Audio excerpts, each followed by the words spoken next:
We European players know almost everything about American players. A bit like how European basketball fans follow the NBA all the time. It's a bit the same thing, and it's really amazing to suddenly meet all the people, you know, and it's crazy.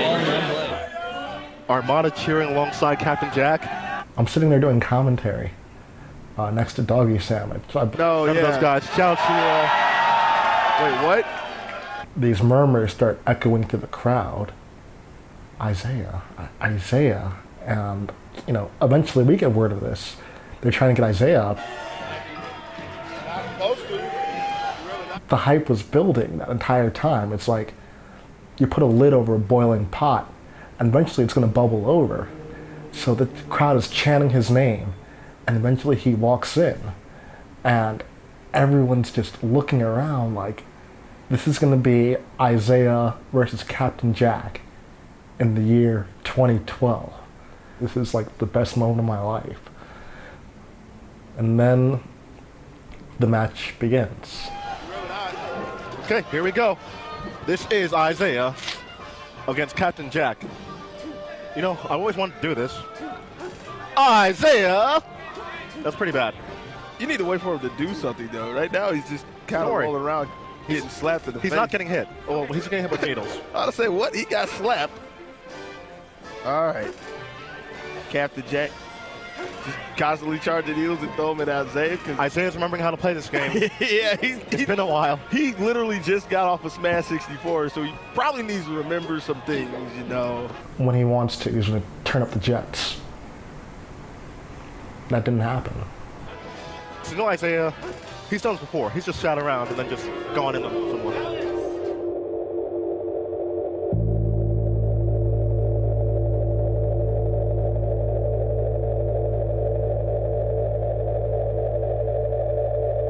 Got all these needles, all these stocks. Why Don't get four stock, Isaiah. Don't get four stock. Please don't. Don't get hit. I don't believe you, Isaiah. The crowd is stunned. That was In hindsight, that was as Isaiah as anything Isaiah's ever done.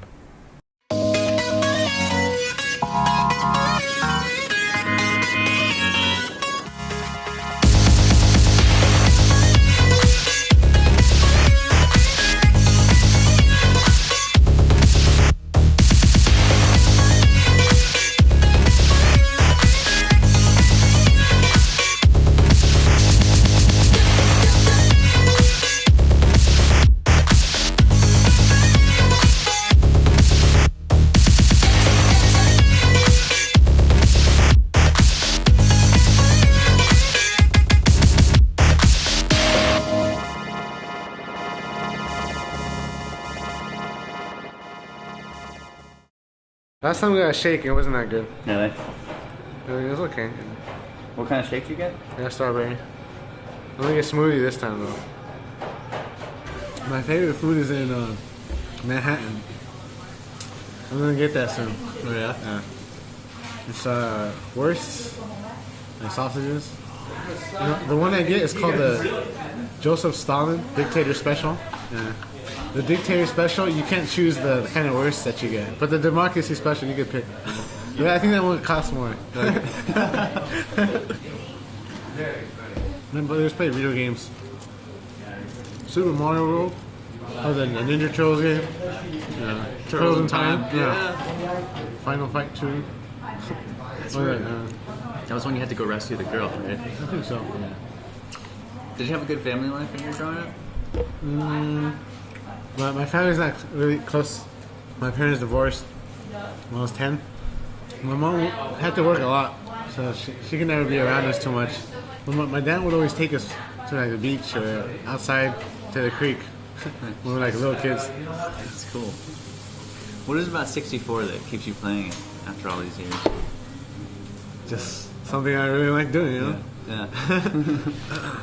Like hiking. You know, I'll be hiking for the rest of my life. Right. Kind of like that. Yeah. Might be playing the game for until there's no one else left other than me, then I might stop. Isaiah and I were, on an epic quest to like go to as many tournaments as can to support each other. After every tournament, we would end up splitting the money so we can travel to the next tournament. They're all underground. Not many players enter. We won't make too much money, but enough to get us to the next tournament and hopefully make more money. By the middle of 2004, the competitive Melee scene was getting big. New tournaments were larger, better run, with bigger cash prizes attracting top players from across the country. New York's Smash for Cash, MDVA's Getting Schooled, and Melee FC, hosted by the Kish brothers of South Bend, Indiana. Misunderstood enthusiasts living an extraordinary existence for cash. The very first FC was amazing because I think that was like the second or third time that Ken and Asin had met each other. Like that rivalry was really starting to heating up at that point. I didn't get to go to FC, and I was really regretting it because it ended up being huge and like a massive success. And the top three was Ken, Asin, and Isaiah again, which was crazy. I think those three in particular, Ken, Asin, and Isaiah, were just a level or two above everybody else, just absolutely without question. FC also gave birth to a new type of group competition, known as a crew battle. Kish Squared had seen something similar in animes like Yu Yu Hakusho and Flame of Recca, and wanted to try it as an event in Melee. A crew of players would pool their stocks together and compete against other crews, planning lineups and character selections to counter opposing lineups. At FC, a West Coast crew lined up to face an East Coast crew for the first time. The West Coast crew ended up being Ken, Isaiah, Mike and Jared from Canada, and me. I went first against Wes and did all right. After me came Jared. He got a stock or two from Wes, but then he lost all of his also. Then was Mike from Canada. He finally eliminated Wes, and then he had to fight Oro's Samus. He lost too many stocks against Wes to really be able to make much of a dent in Oro. So then it was just Ken and Isaiah against Oro's last stock, husband and wife, and Dave and Asin. And so Isaiah just went into beast mode. He went try hard.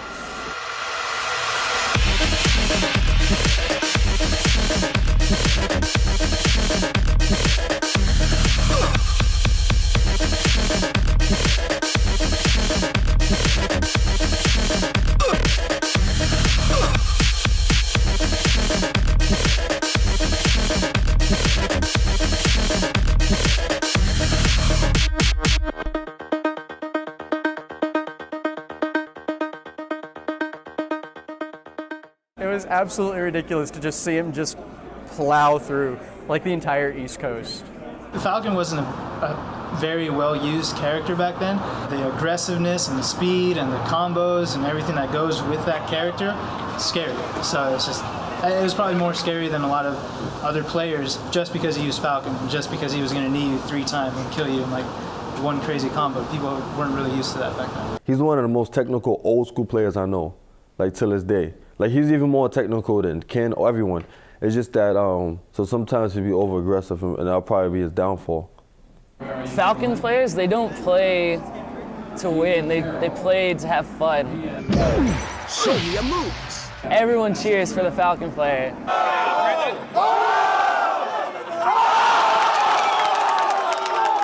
Isaiah's like, he has all the technical stuff from 64, but it doesn't look like he was trying to win back when he was playing his fight. He was just trying to like please the crowd. Isaiah, he's a weird guy.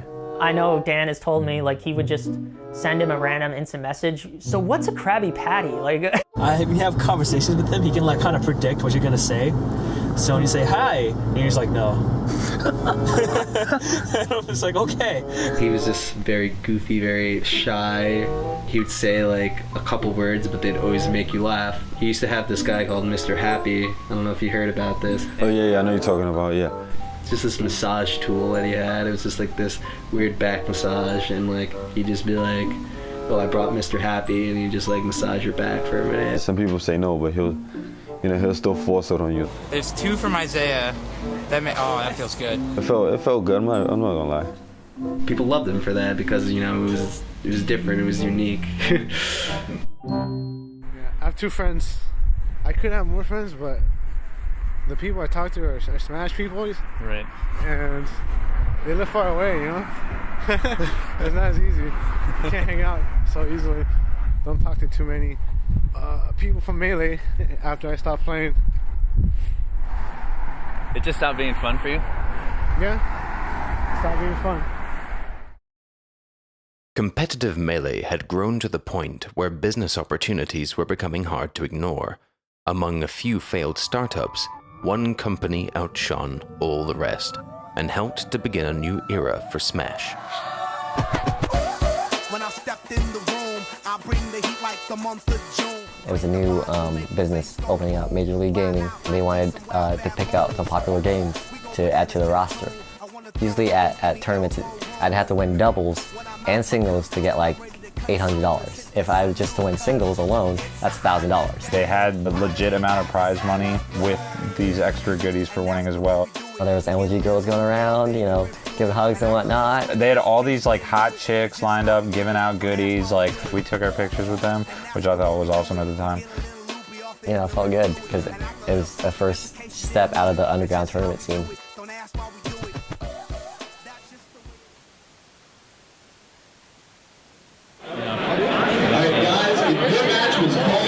Are you going to use that footage for anything? Who's he teaming with? I don't. Vans? Yeah. Not Vans like the beach player. Vans like, she's a girl. Oh, really? Yeah. Wow, I thought it was a beach player. Oh, I've seen it. That Asian chick? I mean, Yeah. I Remember her? Vaguely. She went to Super Chan combo.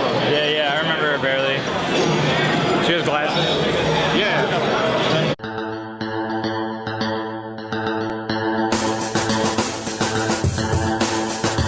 Welcome back to episode 3 of the MLG vidcast. I'm your host Chris Puckett, coming at you from the MLG studios here in New York City. My favorite part about teams is how good it feels when you win, because you guys did it together and you worked together to do it. You always have to be there. You can't be a selfish player and sit there and camp all day. The first individual that comes to my mind when I think about amazing teams players is Isaiah. If you've seen Isaiah, what he does best is he is always there for Ken. It's just Isaiah just tearing a hole through everything in his path. Isaiah is, without question, the best teams player to ever play the game. I don't think anyone would challenge that. And when you put him in a team with the best singles player at the time, it was absolutely daunting, and playing them was ridiculous. Because they would play with Marth Falcon, and if you somehow found a way to get the edge over Marth Falcon, they just play Marth Sheik, and then it was just stupid. Isaiah's Sheik is dumb, is stupid, is ridiculous. You feel like he's breaking the game, and it's not even any fun to play against. He gets you by the balls and doesn't let you go. Isaiah grab forehand to get combo off. Oh no, they missed the up throw. Jigglypuff can really die easily at this percent, so can PC. Oh no, here goes PC. And it's King versus Isaiah. King versus Isaiah. Crazy close. Oh, here's the grab. Oh, Isaiah goes for the up air and he missed. Oh! Huge comeback. Huge comeback. Huge comeback by Ken and Isaiah. And they win the 5th match against PC Chris. I love this room. Isn't it great? No one but us. You know, not like hundreds of loud people. You know, just peaceful. You know what? New Jersey has some good tap water. Way better than San Jose. Did you like San Jose? Yeah, I do like San Jose. Yeah. Especially now because of the hills. I'm a hiker. Yeah. And NorCal is good because year round, you have to worry about a bunch of snow or bears. You don't have to worry about bears. You might have to worry about mountain lions, but I've never seen one. Yeah, I always imagined myself fighting off a mountain lion.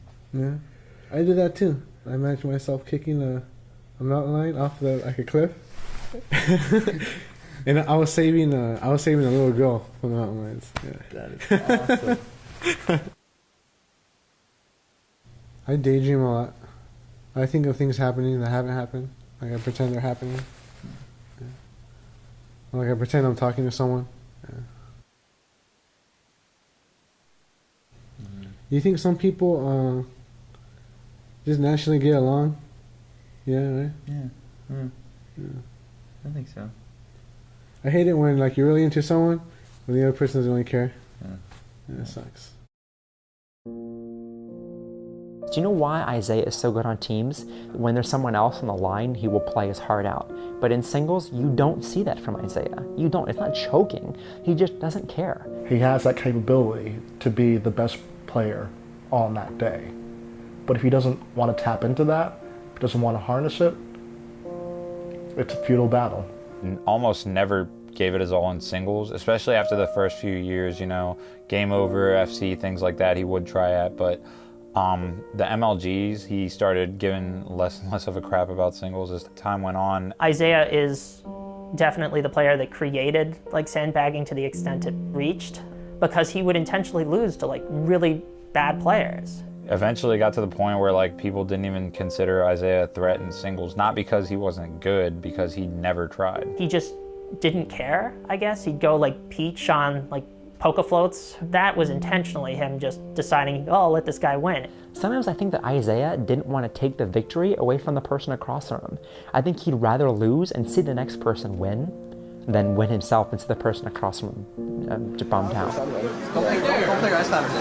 Isaiah's too shy though. I spend all the time with him. As with Asin, similar, very quiet people. I don't know that crippling is fair, but certainly a shyness that just absolutely changed the way he went through life and the way he went through the Smash community. What's your name? Why you get scared? Look at the camera, dog. Where are you from? I'm too lazy to talk. Yo, your brother destroyed me. It wasn't even like funny. It was just sad. It was just sad. I definitely don't know really what's inside him. I don't know how many people do, but I get the feeling that he's hiding a certain amount of his personality, and I have often suspected that he always hid a little bit of pain. And I don't know that, you know, I don't know his story really, but I do think it's interesting. His tag is little known where it came from. Isai is how you would pronounce that, but it's just, Isaiah is just kind of what he's called, and it sounds like it's this thing that it's not. And the tag he puts on his, on Melee when he plays, the girl that he likes, a girl we don't really know a lot about. Yeah, there's someone here I want to be friends with. Yeah? Yeah, but I don't think she wants to be friends with me. Really? Was it your playing partner? Yeah. Yeah. No. How do you know she doesn't want to be friends with you? Just the way she acts around me.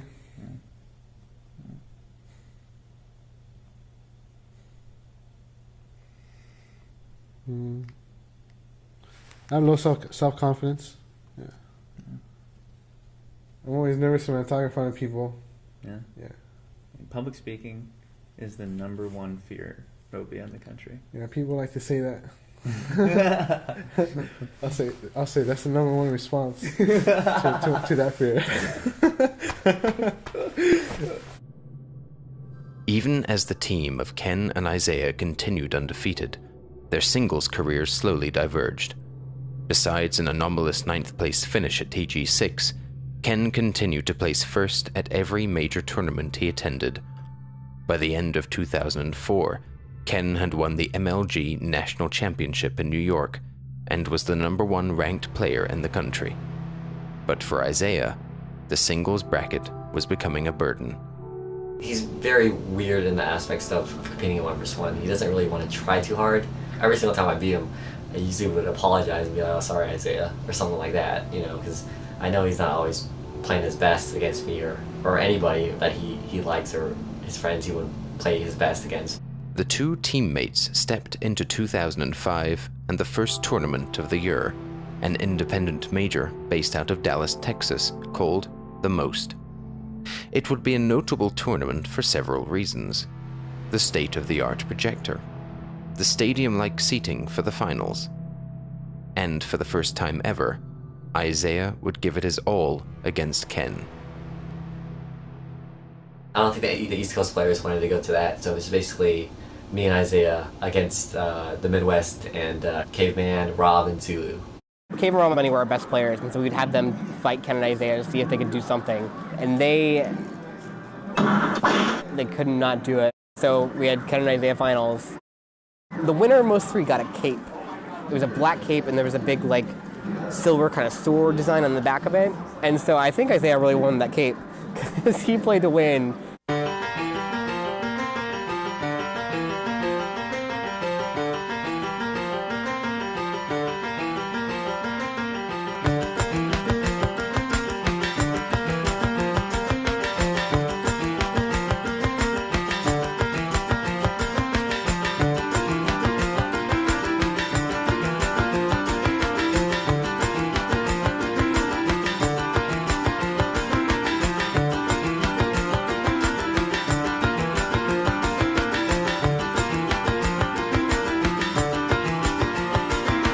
was unbelievable. I felt like they were both playing really well, and it was like the first like really hyped finals, like people doing crazy stuff.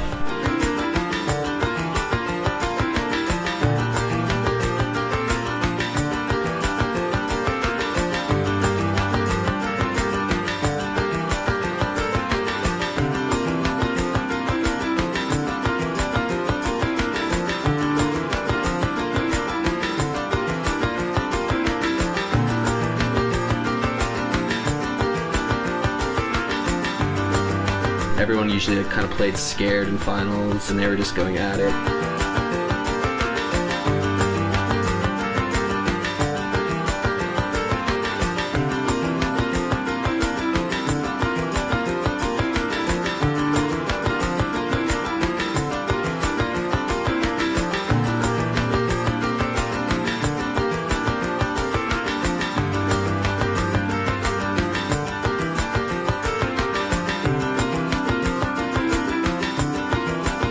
It was just sort of like these two people were just like so above the rest of us, like mere mortals, like putting on an exhibition.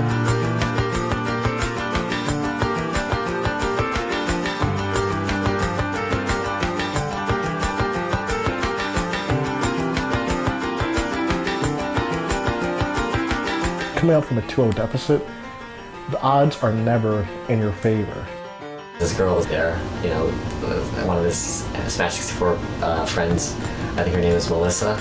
That's why he always had the tag of Mel. You know, sometimes you have an additional reason to put a little extra.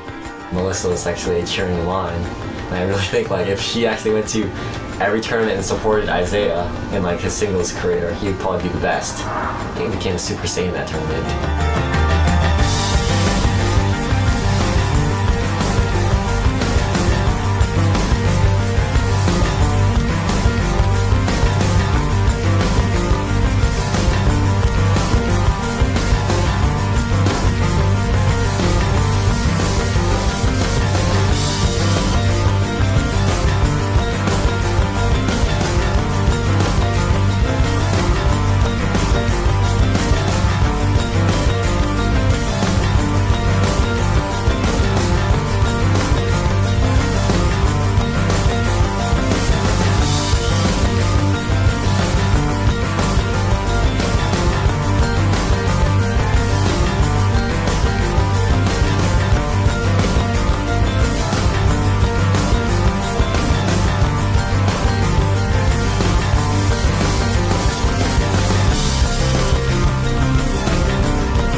That was like Smash was moving along like this, and then like people saw that and like that's possible to game, then like the curve of the game grew, like people started getting so good so fast, and it's probably all because of that set. That was the first tournament where, you know, I got utterly raped. Yeah.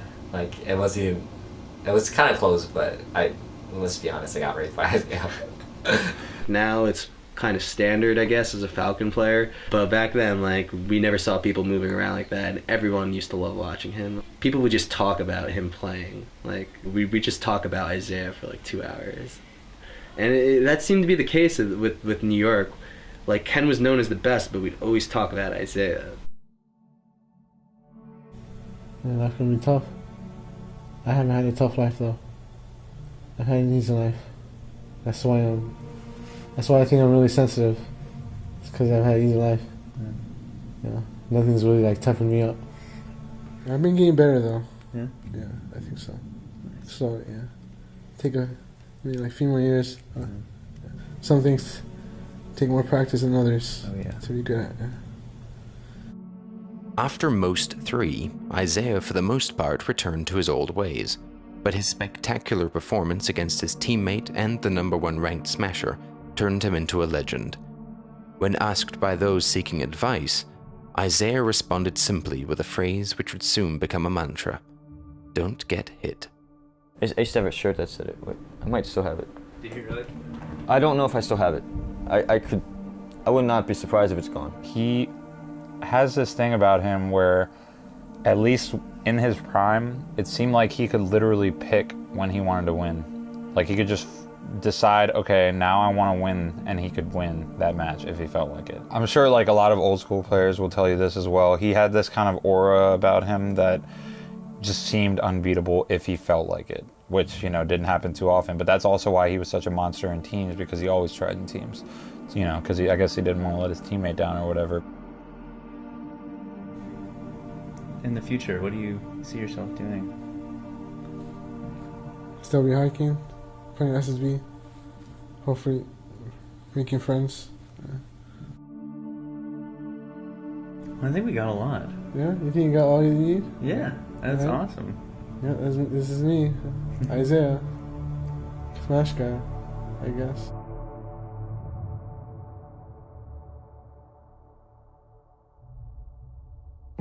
Oh, you don't understand. This is Destiny. We play right now. It's almost unseen in any competitive thing I've ever seen in my life. With him, he would just be all over you. He was rude and he was selfish. And he'd go online and talk mad trash. Mad trash. I saw the Ken combo and I was like, I mean, they're like, oh yeah, you want to make this big. How much can you know about yourself? You never had a nemesis. Dude, are you serious? Like, is this really that hype?